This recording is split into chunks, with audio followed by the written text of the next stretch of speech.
Hey friends, welcome to my channel. Let's get started. For this first project, I am taking these little wedding table topper signs you can find at the Dollar Tree, and I am just removing the little stand parts off the back. This was not difficult to remove at all, just a little bit of pressure and they popped right off. And then I did sand down the back so that it was nice and smooth.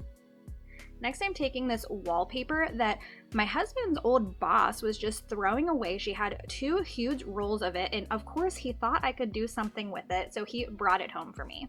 So I'm just measuring out how long I need to cover one of these little pieces, and we are going to make a little fence. So I wanted the planks of the wallpaper to completely cover the little fence piece. Like, I didn't want there to be a seam, how you can see like the wood pieces kind of fitting together there. So I wanted it to look like it was one solid piece. So I cut those strips out, and then I'm taking some Mod Podge, laying it down all over the front of this sign. And then I'm going to take one of the strips of wallpaper and we're going to put it right down on top. And I smoothed this down nice and good to make sure there were no little bubbles or anything underneath the wallpaper. And then to top it off with another coat of Mod Podge to seal it all in. Once that was all dried, I took my X-Acto knife and just cut right around our fence piece, cutting off any excess wallpaper, and there's our little fence. To put it all together, I did paint the back of this with some mineral chalk paint and then used 2 giant craft sticks to hot glue everything together. Next, I'm taking these little terracotta pots. These are the smallest ones that you can find at the Dollar Tree, and I did cut them in half. So my husband helped me with this part. He took his grinder in the garage and very carefully and slowly, I did speed this up a little bit, so he was going really slow. He helped me to cut these right in half. Then I'm just taking some E6000 to attach them to my fence part. I don't know if hot glue would have worked here. I didn't try it since they're a little heavier. I wanted to make sure this would stay down on our fence and not fall off over time. So once I had those glued down, I am taking some burlap that I have and just cutting it down to fit around the front of my little terracotta pot. And then I pulled some of the little strings out to make it look frayed and a little bit more rustic. Make sure to wear your finger protectors here, as that hot glue will come right through the burlap. For a finishing touch, I just took some jute twine, made a little bow, and hot glued that right onto the front of my pots. Oh, I didn't show it, I don't know why, but I just added some succulents and some little florals into my terracotta pots there. And then I thought it needed something a little extra, so I took some Waverly wax again and just dry brushed all around the edges. And that was it for this one. This was so easy and it turned out so cute. You could also add like something to the bottom of this fence or like to the top right if you wanted to add like a little stencil or a little word or welcome or whatever you wanted. You could make this so adorable for your home. Oh, and my husband was a little upset with me that the Rubik's Cube was not solved in his grinder part, so he had to make sure to get that in as a solved piece. Today is the Friend Friday Hop, which I am so honored to be participating in. The Friend Friday Hop is hosted by the one and only Heidi Sonboul, and I find it hard to believe if you're watching me that you don't know who she is. But just in case, I will link her channel below. Also in my description box will be the link to the next person's video in the hop. Make sure you click each link to find out who the next creator is until you come full circle back to me or whoever you started with. Now let's get back to the DIYs. This next project is the easiest in today's video. So I'm just taking these 3 wood planks that you can find at the Dollar Tree, and I'm painting them with my beautiful agave color from Waverly. This is the first time I'm using this color and it is gorgeous. So I'm actually painting the back, which is not necessary. You're not going to see this, but I thought it would give it a more finished look. And then I did want the sides to kind of have a little pop of color for what we're going to do. Next, I'm taking this beautiful scrapbook paper that I got from Hobby Lobby. I didn't even realize it was double-sided when I brought it home. I thought I was just buying this like feather polka dot side and then realized there was the florals on the back. So I end up cutting this out and using 2 of the like feathery looking side and then 1 of the floral side. Then I'm just going to take my Mod Podge, and just like we did with the wood fence at the beginning, I'm going to just put a layer down, put my paper down, put another layer of Mod Podge, and then let that dry. Once it's dried, I end up taking sandpaper to this one rather than taking my X-Acto knife to cut it off. I wanted it to have a little more of a worn look or torn look on the edges of the paper. And again, I'm taking my Waverly Antique Wax and we're just gonna brush this all over the edges. Next, I took these tumbling tower blocks. I painted those with the agave color as well, and I'm just hot gluing them to the back. I just added this to give a little dimension to it so it wasn't so flat, and I also needed something to screw these coat hooks into that we're gonna add on to the wood planks. The planks are very thin, so you definitely need something to attach the screws to. So I'm just gonna line this up with where that block is on the back, screw it into place, but you wanna be careful here because that wood can split very easily. I just took my time. I almost did split this first one, but it ended up working out just fine. And here's a look at how it turned out. It was so simple and so cute. I love how this looks. It is so boho farmhouse, which is so my style, more my style, I guess. But you could just hang your keys on it, hang up a picture, hang up a plant, whatever you wanted to do with this. All right, so this next one is the most involved project in today's video. So I'm taking this scrap wood piece that I had in my garage. It's just plywood. And I'm staining it with this Varathane sun bleached stain. It's like a grayish color. When I bought it, I actually thought it was more of like a whitewash, but it's definitely more gray. So I really wanted that wood tone to come through, so I wiped off the stain immediately after putting it on so that you could really see that variation and the grain come through. Next, I'm taking this plastic container. This was actually like a whey protein container, and I'm going to cut it in half. This was actually very, very thick plastic and was pretty difficult to cut. It took me quite a while. Had to have my husband help me for a little bit of it because that bottom was just so thick to try and get through. But I'm using this as a mold, and hindsight's 2020. I really could have just used this itself and painted it, but I had this Quikrete concrete that I had left over from another project, and I've been wanting to use it again. So I thought this would be the perfect thing to use it on. I've been wanting to make like a 3D sign. I saw one at Dollar General that was of a, what are those things called, watering can that had like flowers coming out of it. So that was my inspiration for this piece. So I just ended up mixing up some concrete, and then I'm going to use my little plastic container there as my mold. So you definitely want to make sure you spray the inside of your mold really well with some, I just used olive oil and that worked fine, but you don't want it to stick. You don't want the concrete to like stick to your mold and then you won't be able to get it out. So I'm just adding in my cement mixture here, and I just started like building it up on the sides. At first I was gonna take the second half of this mold and press it on top to stay there, but I didn't like how that was kind of looking. So I just used my fingers and I didn't have an issue with that. It stayed in place just fine. So I just kept building it up where I needed to. I made the edges like about a ½ inch thick and just like smoothed it out as I went along, and I think this worked out so great. To be able to attach this to my wood, I'm taking these butterfly anchors that my husband told me would work, and it worked perfectly. So I'm just taking the bolt part and sticking it down into that cement, and then I built the cement up a little bit around it so that it would be nice and secure in there. You do want to make sure these are perfectly straight. I did have to go back and kind of play with them a little bit so that it can go into your wood nice and even and you're not having to like fuss with it too much. But then whenever this dried, I let it set for 24 hours and then popped it out of my mold. It was really easy to come out, and here's what it's looking like. I wish I would have built up that top rim a little bit more, but I still think this looks so good.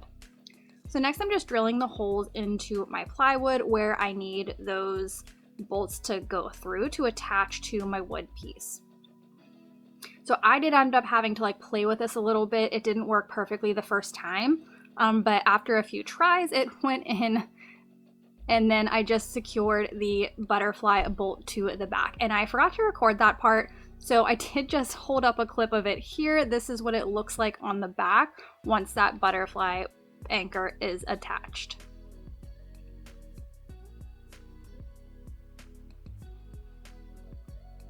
So next I wanted to add in my words. So I cut out "Welcome to our home" with my Cricut machine, and totally not thinking that when you have stained wood, you need to add in a top coat or a sealer or Mod Podge or something, because vinyl is just not going to stick to that. Totally wasn't thinking, totally forgot about that step, and you're gonna see right here that my vinyl is not gonna do anything. I should have known whenever it started to come up as soon as I took my roller off, but no, I didn't think. And here you can see it literally just came right off. So then I just grabbed my Mod Podge, put a layer down just where I wanted my words to be. This is just matte Mod Podge, and you couldn't even see that I had only put it in one little spot in the end. But once that dried, then I was able to add in my vinyl decals, and it worked out just fine.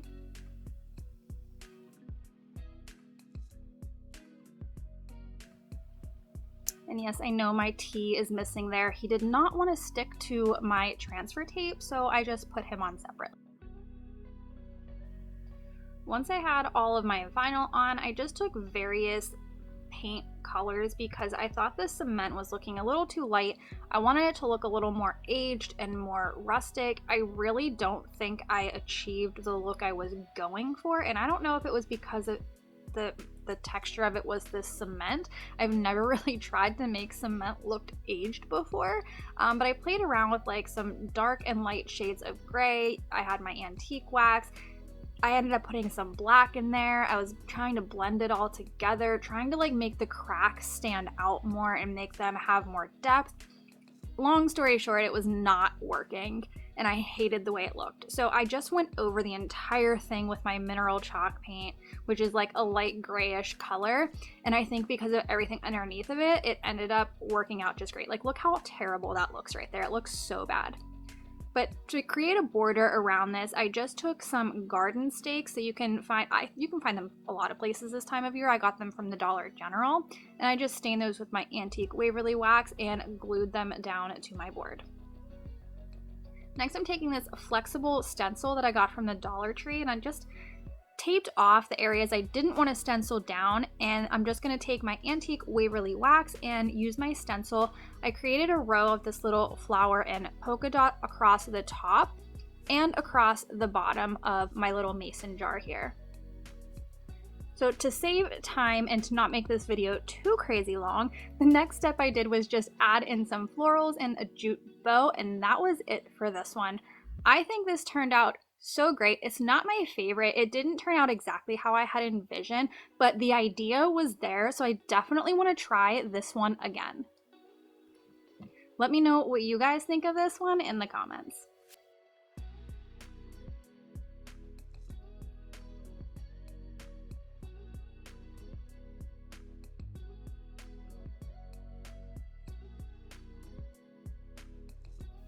For the next project, I just took these 5-gallon paint stir sticks that I got from Walmart, and I'm just taking some popsicle sticks to hold them together. Don't ask me why I cut these popsicle sticks down. It was not necessary. I really don't know what I was thinking there. But this is the back. I did just paint the front with my antique Waverly wax. So once that's glued in place, I took a piece of burlap that I have and I cut that down to size, and again I am just removing some of these threads to make it look a little more rustic. Once I have this frayed how I wanted, I did just hot glue it down in place, making sure to use my little silicone thing there, don't know what it's called, so I don't get burned. Then I'm taking this little house I found from Dollar General. I removed the hanger and the roof, and I'm taking this same floral scrapbook paper to put on top of the house, and I just used my finger to make an indent of where I needed to cut out. I did just do the same thing here as in our other few projects, where I Mod Podged the paper down, let it dry, and then sanded off the edges. Once that's dry, again, I'm taking my Waverly wax to distress the edges, and I did it a little more heavily on the house here.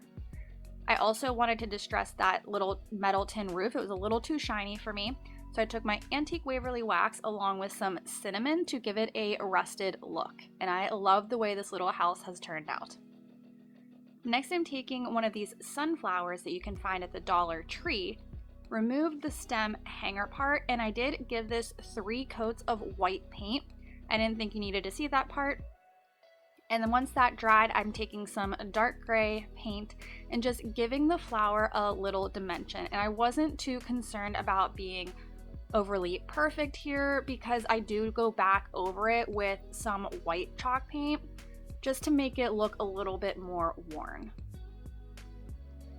After I was happy with how this flower looked, I'm taking some of these wood letters that I had in my stash from, I think these are from Dollar Tree, and I'm taking the letters that spell out homegrown. And I just paint these with my green moss colored chalk paint from Waverly, and then I do slightly dry brush the edges with my white chalk paint. I'm not a huge distresser, so I thought this was perfect for my liking.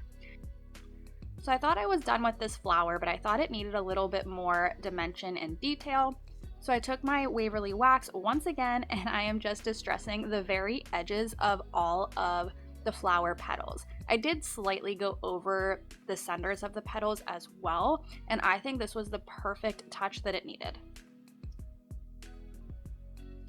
So I glued some Jenga blocks to the center of this. I should have just used those little square block pieces that the Dollar Tree has, because the Jenga blocks didn't actually fit down in that center dome piece there, but I just put a ton of hot glue on. It worked out fine, and then I hot glued this down in place along with my little home sign that I wanted to be in the background, and then put the flower on top.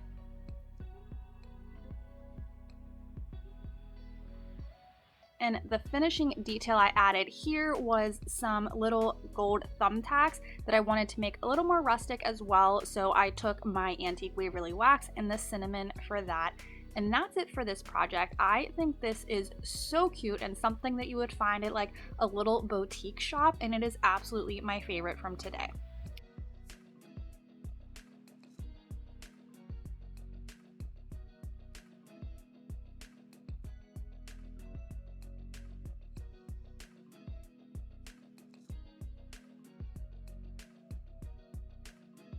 I was not recording that whole time.